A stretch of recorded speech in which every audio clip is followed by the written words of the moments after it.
Welcome to Stargazers. I'm Dean Regas, astronomer from the Cincinnati Observatory. And I'm James Albury, director of the Kika Silva Pla Planetarium in Gainesville, Florida. The winter solstice happens in just a few weeks, and Taurus the Bull is making its appearance in the eastern sky shortly after sunset. That's right, James. Taurus is easy to find when you go outside tonight. Plus, he has two very interesting star clusters to keep him company. What are we talking about? Let's show you. Okay, we have our skies set up for 8 p.m. any night this week, facing east.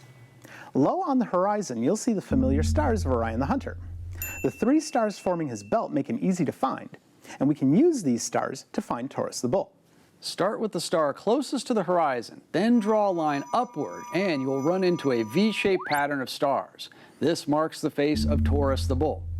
Taurus is one of the oldest constellations in astronomy, dating back to the early Bronze Age between 3300 to 2100 BC. Back in those days, the sun was in Taurus the Bull during the vernal equinox. This was so important agriculturally that several ancient cultures included Taurus the Bull in their mythologies. In Babylonian mythology, the goddess Ishtar was infatuated with Gilgamesh. Now, Gilgamesh wasn't that interested in Ishtar, so she sent the bull of heaven to kill Gilgamesh. The nearby constellation of Orion the Hunter represents Gilgamesh in this legend. In Greek mythology, Taurus represents Zeus when he transformed himself into a bull during his seduction of Europa, the Phoenician princess. In another Greek myth, Taurus represents Zeus's mistress Io when he transforms her into a heifer so that he could hide her from his wife Hera. And wait, there's more.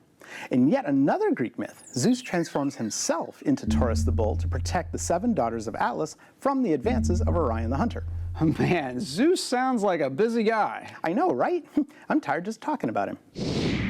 The great thing about Taurus is that it has some interesting stars and 2 star clusters that are easy to find, even from a brightly lit city.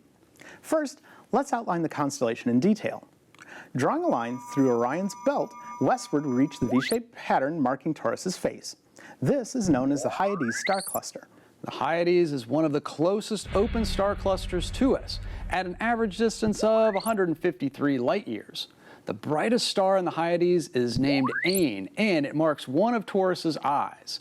This star may have a gas giant extrasolar planet, and that would make it the first extrasolar planet detected in an open cluster.